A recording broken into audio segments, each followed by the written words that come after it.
ನಮಸ್ಕಾರ ಎಲ್ರಿಗೂ. ಎಲ್ಲರೂ ಹೆಂಗದಿರಿ? ಎಲ್ಲರೂ ಆರಾಮದಿರೇನ್ರಿ? ನಾನು ಕೂಡ ಆರಾಮದೇನೆ ನೋಡ್ರಿ. ಇವತ್ತು ಒಂದು ಈರುಳ್ಳಿ ಹಂಗನ್ನು ನಾವು ದಪ್ಪ ಮೆಣಸಿನ್ಕಾಯಿ ತೊಗೊಂಡು ಒಂದು ಪಲ್ಯ ಮಾಡೋಣ ಅಂತ ಬರ್ರಿ.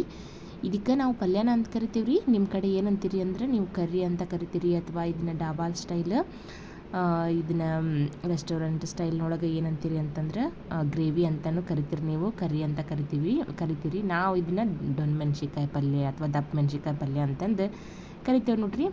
ಇದನ್ನು ನಾನು ಒಂದು ದಪ್ಪ ಮೆಣಸಿನ್ಕಾಯಿ ತೊಗೊಂಡೇನಿ ರೀ. ಅದಕ್ಕೆ ಒಂದು ಮೀಡಿಯಮ್ ಸೈಜ್ನಲ್ಲಿ ಇರುವಂಥ ಈರುಳ್ಳಿನ ನಡಕ್ಕೆ ಕಟ್ ಮಾಡಿಕೊಂಡು ಹಿಂಗೆ ಒಂದೊಂದು ಎಸಳನ್ನು ಬಿಡಿಸ್ಕೊಂಡು ಇಟ್ಕೊಂಡಿದ್ನಿ ರೀ.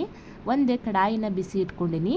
ನಾನು ಮಸಾಲೆಗೆ ಏನೇನು ಬೇಕಂತ ತೋರಿಸಿದ್ನಲ್ಲ ರೀ. ಒಂದು ಈರುಳ್ಳಿ ತೊಗೊಂಡೇನಿ ರೀ, ಉದ್ದದ್ದಾಗಿ ಹೆಚ್ಚಿಟ್ಕೊಂಡೀನಿ. ಆದಮೇಲೆ ಒಂದು ಟೊಮಾಟೆ ಹಣ್ಣು ತೊಗೊಂಡೇನಿ. ಹಂಗನ ಅದಕ್ಕೆ ಒಂದು ಸ್ವಲ್ಪ ಗೋಡಂಬಿ ತೊಗೊಂಡೇನಿ. ಇದಿಷ್ಟಾದ್ರೆ ಒಗ್ಗರಣೆಗೆ ಅಂದ್ರೆ ಮಸಾಲೆನ ರುಬ್ಕೊಳ್ಳೋದಕ್ಕೆ ಇದಿಷ್ಟಾದ್ರೆ ಸಾಕು ನೋಡ್ರಿ. ಇವಾಗ ಇದನ್ನು ಎಣ್ಣೆ ಒಳಗೆ ನಾನು ಕಡಾಯಿ ಇಟ್ಕೊಂಡಿದ್ನಲ್ಲ ರೀ, ಒಂದು ಸ್ವಲ್ಪ ಎಣ್ಣೆ ಹಾಕ್ಕೊಂಡೇನಿ ರೀ. ಸ್ವಲ್ಪ ಜಾಸ್ತಿನ ಎಣ್ಣೆ ಹಾಕೋರಿ. ಜಾಸ್ತಿ ಎಷ್ಟು ನಾವು ಒಂದು ಸ್ವಲ್ಪ ಎಣ್ಣೆನ ಯೂಸ್ ಮಾಡ್ತೇವೆ ನೋಡ್ರಿ, ಅಷ್ಟು ಒಂದು ಸ್ವಲ್ಪ ಈ ಗ್ರೇವಿಗೆ ಅಥವಾ ಈ ದಪ್ಪ ಮೆಣಸಿನ್ಕಾಯಿ ಪಲ್ಯಕ್ಕೆ ಭಾಳ ಚಲೋ ಆಕೈತೆ ನೋಡ್ರಿ. ಇವಾಗ ದಪ್ಪ ಮೆಣಸಿನ್ಕಾಯಿ ಮತ್ತು ಉಳ್ಳಾಗಡ್ಡಿ ಹಾಕ್ಕೊಂಡು ನಾವು ಚೆನ್ನಾಗಿ ಹುರ್ಕೊಂಡು ನೋಡ್ರಿ. ಅದನ್ನು ಒಂದು ಸ್ವಲ್ಪ ಚೆಂದಂಗೆ ಎಣ್ಣೆ ಒಳಗೆ ಫ್ರೈ ಮಾಡ್ಕೊಂಡು ತಗೊಂಡ್ವಿ ಅಂತಂದ್ರೆ ಭಾಳ ಟೇಸ್ಟ್ ಆಕೈತಿ. ಹಂಗನ ಇದಕ್ಕೆ ಮತ್ತು ಅದೇ ಕಡಾಯಿಗೆ ನಾನು ಒಂದಿಷ್ಟು ಎಣ್ಣೆ ಹಾಕ್ಕೊಂಡಿದ್ದೀರಿ. ಎಣ್ಣೆ ಉಳ್ದಿತ್ತಲ್ರಿ, ಅದೇ ಎಣ್ಣೆಗೆ ನಾನು ಇದಕ್ಕೆ ಸ್ವಲ್ಪ ಶುಂಠಿ ಬೆಳ್ಳುಳ್ಳಿ ಪೇಸ್ಟ್ ಹಾಕ್ಕೊಂಡೇನಿ ರೀ. ಶುಂಠಿ ಬೆಳ್ಳುಳ್ಳಿ ಪೇಸ್ಟ್ ಇಲ್ಲ ಅಂತಂದ್ರೆ ನೀವು ಮನ್ಯಾಗ ಬೆಳ್ಳುಳ್ಳಿ ಇರ್ತಾವಲ್ಲ ರೀ, ಬೆಳ್ಳುಳ್ಳಿ ಸಿಪ್ಪಿ ತೆಗೆದು ಹಂಗನ ಒಂದು ಸ್ವಲ್ಪ ಶುಂಠಿನ ಕಟ್ ಮಾಡಿಕೊಂಡು ಹಾಕೋರಿ. ನಾನು ಶುಂಠಿ ಬೆಳ್ಳುಳ್ಳಿ ಪೇಸ್ಟ್ ಇತ್ತು, ಸೊ ಅದನ್ನು ಹಾಕ್ಕೊಂಡಿದ್ದೀನಿ. ಅದನ್ನು ಹಾಕ್ಕೊಂಡು ಒಂದು ಮೀಡಿಯಮ್ ಸೈಜ್ನಲ್ಲಿರುವಂಥ ಈರುಳ್ಳಿನ ಉದ್ದ ಕಟ್ ಮಾಡ್ಕೋಬೇಕಂತಲೇ ಏನಿಲ್ಲ ರೀ, ಹೆಂಗೆ ಬೇಕು ನೋಡಿರಿ ಹಂಗೆ ಕಟ್ ಮಾಡ್ಕೋಬೋದು ರೀ. ಸ್ವಲ್ಪ ಹುರಿಯೋದಕ್ಕೆ ಚಲೋ ಆಕೈತೆ ಅಂಥೇಳಿ ನಾನು ಉದ್ದಕ್ಕೆ ಕಟ್ ಮಾಡ್ಕೊಂಡೇನಿ. ಹಂಗೆ ನಾನು ಒಂದು ಟೊಮಾಟೆ ಹಣ್ಣು ತೊಗೊಂಡೇನಿ. ಇದೆಲ್ಲ ನಾನು ತೋರಿಸುವಂಥ ಇಂಗ್ರೀಡಿಯೆಂಟ್ಸ್ನ ನೀವು ಹಿಂಗೆ ಫಾಲೋ ಮಾಡಿರಿ, ಅಂದರೆ ಚಲೋ ಆಕೈತಿದು. ಇದಕ್ಕೆ ನಾನು ಸ್ವಲ್ಪ ಗೋಡಂಬಿ ಹಾಕ್ಕೊಂಡೇನಿ ರೀ. ಗೋಡಂಬಿ ಯಾಕೆ ಹಾಕ್ಕೊಂಡೇನಿ ಅಂತಂದರೆ ಒಂದು ಟೇಸ್ಟ್ ಬೇರೆ ಚಲೋ ಆಗ್ತೈತೆ ರೀ ಇದ್ರದ್ದು ಟೇಸ್ಟ್ ಈ ಗೋಡಂಬಿ ಹಾಕೋದ್ರಿಂದ. ಸೊ ಅದಕ್ಕೋಸ್ಕರ ನಾನು ಇದನ್ನು ಗೋಡಂಬಿನ ಯೂಸ್ ಮಾಡೀನಿ. ಗೋಡಂಬಿ ಕಂಪ್ಲೀಟ್ ಆಪ್ಷನಲ್ ನೋಡಿರಿ, ಇದ್ರೆ ಹಾಕೋರಿ, ಇಲ್ಲ ಅಂತಂದ್ರೆ ಸ್ಕಿಪ್ ಮಾಡ್ಕೋರಿ. ಇದನ್ನು ನೋಡಿರಿ ನಾನು ಚೆನ್ನಾಗಿ ಹುರ್ಕೊಂಡೀನಿ ರೀ ಈಗ ನೋಡಿರಿ ನಾನು ಒಂದು ಕಪ್ ಮೊಸರು ತೊಗೊಂಡಿದ್ದೆ ರೀ. ಅದ್ರಾಗ ಒಂದು ಅರ್ಧ ಕಪ್ನಷ್ಟು ನಾನು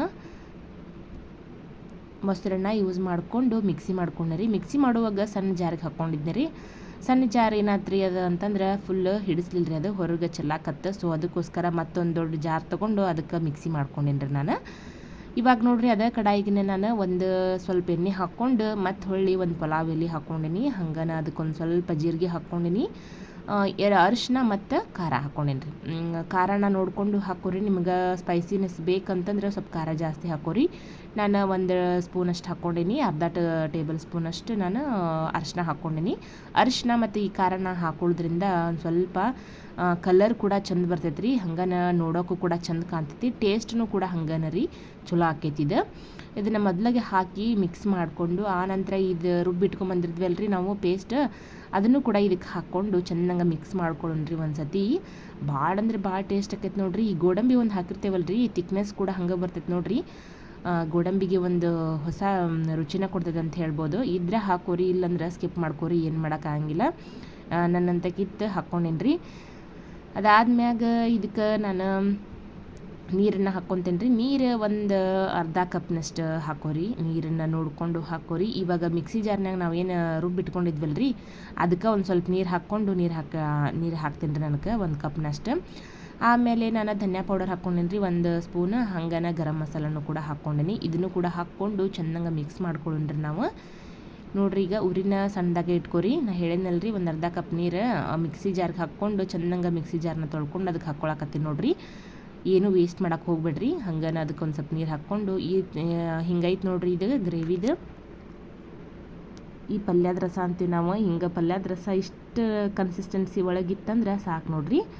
ಆಮ್ಯಾಗ ನಾನು ರುಚಿಗೆ ತಕ್ಕಷ್ಟು ಉಪ್ಪು ಹಾಕ್ಕೊಳಕತ್ತೀನಿ ನೋಡ್ರಿ. ಉಪ್ಪು ಹೆಚ್ಚು ಕಡಿಮೆ ಮಾಡ್ಕೊಳಕ್ಕೆ ಹೋಗ್ಬೇಡ್ರಿ, ಒಂದು ನೋಡಿಕೊಂಡು ಹಾಕ್ಕೊಂಬಿಡ್ರಿ. ಹೆಚ್ಚಾದರೂ ಟೇಸ್ಟ್ ಹೋಗ್ತೈತಿ, ಹಂಗನ ಕಡಿಮೆ ಆದರೂ ಟೇಸ್ಟ್ ಹೋಗ್ಬಿಡ್ತೈತಿ. ನೋಡಿಕೊಂಡು ಹಾಕೋರಿ. ನಾನು ಸುಮಾರು ಒಂದು ಟೇಬಲ್ ಸ್ಪೂನ್ ಆಗೋಷ್ಟು ಉಪ್ಪನ್ನು ಹಾಕ್ಕೊಂಡೇನಿ ರೀ.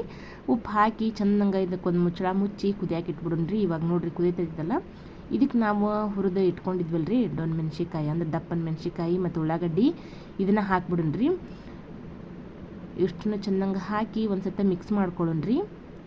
ನೋಡಿರಿ ಈಗ ಮಿಕ್ಸ್ ಮಾಡ್ಕೊಂಡು ಇದಕ್ಕೆ ಒಂದೀಟು ಕಸ್ತೂರಿ ಮೆಂತ್ಯ ಹಾಕ್ಕೊಳ್ಳೋಣ. ಕಸ್ತೂರಿ ಮೆಂತ್ಯ ಇಲ್ಲರಿ ಅಂತಂದ್ರೆ ಹಂಗನ ಇಟ್ಬಿಡ್ರಿ. ಕಸ್ತೂರಿ ಮೆಂತ್ಯ ಇದ್ರೆ ಹಾಕೋರಿ, ಹಾಕ್ಕೊಂಡ್ರೆ ಅದು ಒಂದು ಚಲೋ ಇರ್ತೈತಿ ಪಲ್ಯಕ್ಕೆ. ಈಗ ಮಿಕ್ಸ್ ಮಾಡಿಕೊಂಡು ಕಸ್ತೂರಿ ಮೆಂತ್ಯನ ಸ್ವಲ್ಪ ಕೈಲಿ ತಿಕ್ಕಿ ಹಾಕ್ಕೊಳ್ಳ್ರಿ. ಹಿಂಗೆ ಹಾಕ್ಕೊಳ್ಳೋದ್ರಿಂದ ಚಲೋ ಘಮ ಬರ್ತೈತಿ. ಸೊ ಇದ್ರೆ ಹಾಕೋರಿ, ಇಲ್ಲ ಅಂತಂದ್ರೆ ಸ್ಕಿಪ್ ಮಾಡ್ಕೊರಿ.